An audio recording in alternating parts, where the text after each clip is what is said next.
On June 9th of the year 1311, the commune of Siena declared a national holiday. The reason was the completion of the city's most important painting. It was Duccio's Maestà.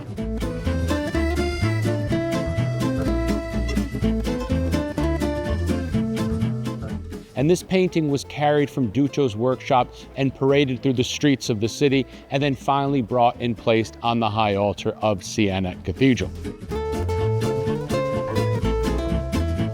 The word maesta means majesty in English, and Duccio's painting is an image of the Virgin Mary in majesty, like a queen, surrounded by her court, which consists of a group of 30 figures, 20 of whom are angels and 10 of whom are saints.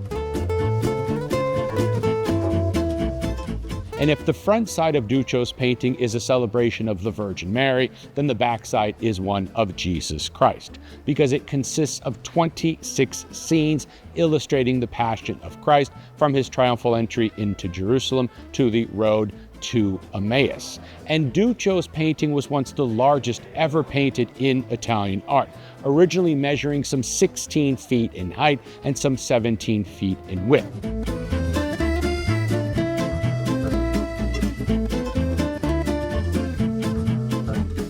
Already in the 16th century, Duccio's painting was removed from the high altar and put into storage, and remained there until the end of the 18th century, when the Opera finally decided to sell the painting off. But because there aren't too many people who have living rooms large enough to accommodate 16 by 17 foot paintings, they decided to dismember it. That is, pulling apart the pinnacle pieces, the predella pieces, and separating the front from the back.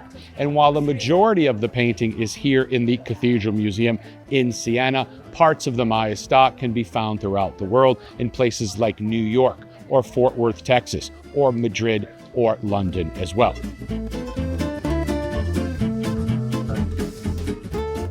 So if you're in Siena, be sure to stop by the Museo dell'Opera del Duomo to enjoy what's left of Duccio's great masterpiece. And remember to like this video and to subscribe to my YouTube channel, Rocky's Italy, so that you don't miss out on any of this great content that we're filming here in Italy and publishing weekly.